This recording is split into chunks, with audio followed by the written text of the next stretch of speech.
গতকাল ত্রিপুরার কৈলাসহরে বিএসএফের হাত থেকে আগ্নেয়াস্ত্র কেড়ে নেওয়ার চেষ্টা করে বাংলাদেশের পাচারকারীরা। তারপর থেকে আজ সীমান্তের এপারে একেবারে ভারতীয় সুরক্ষা বাহিনী বা বিএসএফের নজরদারি বহুগুণ বেড়ে গিয়েছে এই আশঙ্কায় যে পাচারকারীরা ফের হামলা চালাতে পারে।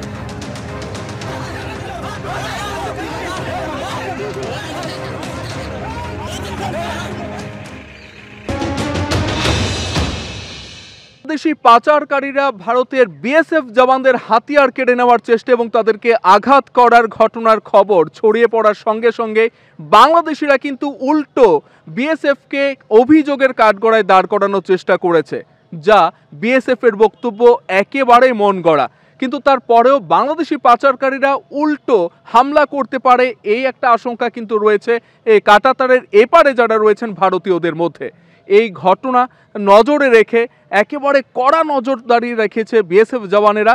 আমরা এই মুহূর্তে রয়েছি ঊনকোটি জেলার কৈলাসহরের মাগরুলি বিওপির ৪৭ নম্বর গেটের সামনে এবং সেই ৪৭ নম্বর গেটের ও প্রান্তেই গত পরশুদিন বাংলাদেশি পাচারকারীরা বিএসএফ এর হাতিয়ার কেড়ে নেওয়ার চেষ্টা করে এবং তার সঙ্গে তাদেরকে আঘাত করার চেষ্টা করে এবং তাদেরকে প্রতিহত করতে গিয়ে অন্যান্য বিএসএফ জওয়ানরা গেলে বাধ্য হয়ে তারা সরে যান এবং কাঁটাতারের ওপারে ১৫০ গজ দূরে যে ভারতীয়রা বসবাস করেন তারাও কিন্তু এই মুহূর্তে আতঙ্কে রয়েছেন।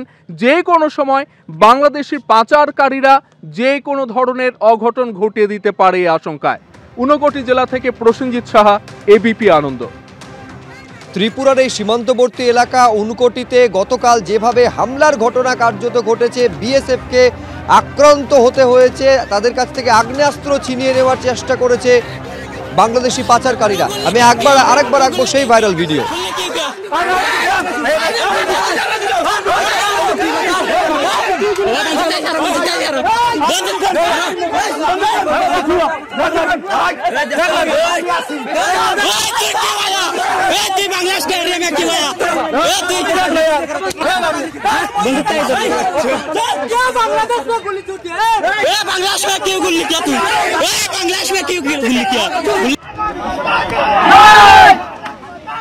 আর এই ছবি আপনারা দেখছেন গতকালকে মালদার বৈষ্ণবনগরে সুখদেবপুর সীমান্তে যে ছবি দেখা গেছিল বিজিবি এবং বিএসএফ এর মধ্যে সংঘাত কাঁটাতার দেওয়াকে কেন্দ্র করে, যে ১০০ মিটারের মধ্যে কাঁটাতার দেওয়াকে কেন্দ্র করে সংঘাতের সূত্রপাত হয় এবং যেরকম উত্তেজনার পরিস্থিতির সৃষ্টি হয় গতকাল।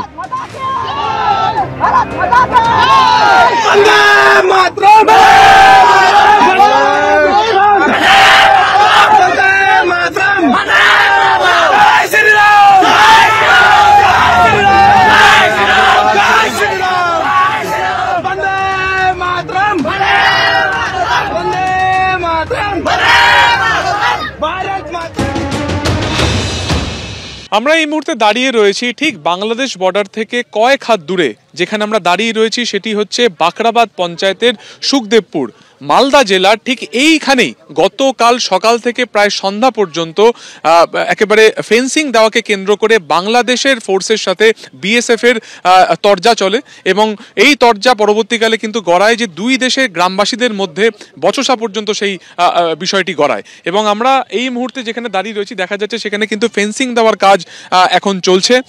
ঠিক তার থেকে কয়েক মিটার দূরেই দেখা যাচ্ছে যে একটা আলাদা করে ফেন্সিং যেটা ইতিমধ্যে আগেই দেওয়া ছিল ১.৫ বছর আগে, সেখান থেকে প্রায় ১ কিলোমিটার পর্যন্ত বিস্তৃত কোনো রকম ফেন্সিং বা কোনো রকম বেড়া ছিল না।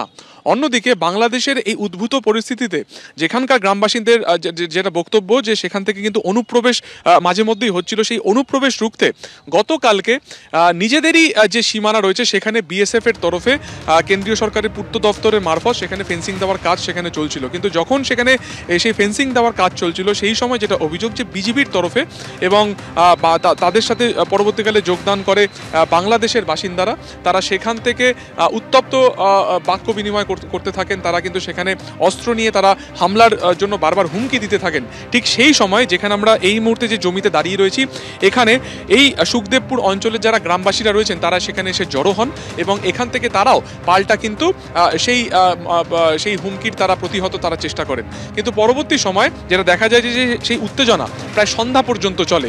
কিন্তু আজকে সকাল থেকে যে পরিস্থিতি দেখা যাচ্ছে যাচ্ছে যে গতকালকে এই ঘটনার পরিপ্রেক্ষিতে বাংলাদেশের তরফে এখনো পর্যন্ত কোনো রকম আপত্তি সেখানে কিন্তু হয়নি, এবং সুখদেবপুরে যারা বাসিন্দারা রয়েছেন তারাও কিন্তু সমবেত হয়ে রয়েছেন, এবং তারা যেটা বলছেন যে গতকালকে ঘটনার পুনরাবৃত্তি আজকে যদি ফের ঘটে তাহলে কিন্তু তারা ফের আজকে এখানে প্রস্তুত থাকবেন। কিন্তু অন্যদিকে যেটা দেখা যাচ্ছে যে সকাল থেকেই যারা শ্রমিক যারা রয়েছেন তারা ইতিমধ্যে এখানে এসে গিয়েছেন, এবং দূরে যে রাস্তার যে অংশ দেখা যাচ্ছে সেখানে কিন্তু এই মুহূর্তে ফেন্সিং দেওয়ার কাজ চলছে। প্রায় এই 500 মিটার বা 500 থেকে 1 কিলোমিটার জুড়ে কোনো রকম ফেন্সিং সেখানে নেই, সেখান থেকে কিন্তু বারবার অনুপ্রবেশ হয় এমনটাই অভিযোগ।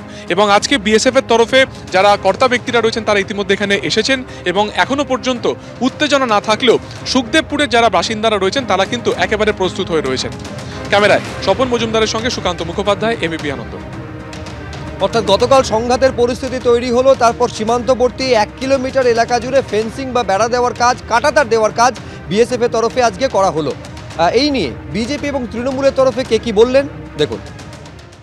এগুলো হয় বিএসএফ এর সঙ্গে যারা পাচারকারী তাদের সংঘর্ষ হয়, এবং সে কারণেই অনেকে পাচারকারীরা সাধারণত শাসক দলের সঙ্গে চলে যায়। এবার তাদের যখন একটু অসুবিধা হচ্ছে, দেখছেন না এখন বিভিন্ন সীমান্তের যারা তৃণমূল কংগ্রেসের নেতা আছে তারা বিএসএফ এর বিরুদ্ধে বেশি বেশি করে বিবৃতি দিচ্ছেন, কারণ অসুবিধা হচ্ছে কাজ করবে। বিএসএফ আরো কঠোর হয়ে গেছে। বর্ডারটার ফেন্সিং দিতে পারেনি, পুরোদস্তুর ব্যর্থতা হচ্ছে কেন্দ্রের স্বরাষ্ট্র দফতরের। শুধু এখন দেখা যাচ্ছে পশ্চিমবঙ্গে নয়, এই সমস্যাটা ত্রিপুরাতেও, সমস্যাটা আসামেও। বাংলাদেশ থেকে ঢুকে আসা অশুভ শক্তির কিছু লোকজন তারা ত্রিপুরাতেও ধরা পড়ছে, আসামেও ধরা পড়ছে, এখন নাটক করতে নেমেছে। এখন বিজেপির লোকেরা নাটক করতে নেমেছে, এতদিন ধরে কেন করেনি? এই বিজেপির লোকেরা তো এতদিন বলে এসছে যে সীমান্ত থেকে 15 কিলোমিটার নয়, সীমান্ত থেকে 50 কিলোমিটার বিএসএফ কে কাজ করতে দিতে হবে। গাজওয়ারি করে আইন ওরা সংশোধন করে বিজেপির দায়িত্ব, এই বিএসএফ এর দায়িত্ব নিয়েছে। তো তোমরা সীমান্ত রেখা থেকে 50 কিলোমিটার রাজনৈতিক দাদাগিরি করার জন্য নিতে পারো, আর সীমান্ত রেখাটা পাহারা দিতে পারো না? আমরা তো তখন থেকে বলছি বিএসএফ হচ্ছে ওখানে বিজেপি নেতা কর্মীদের লেঠেল বাহিনী।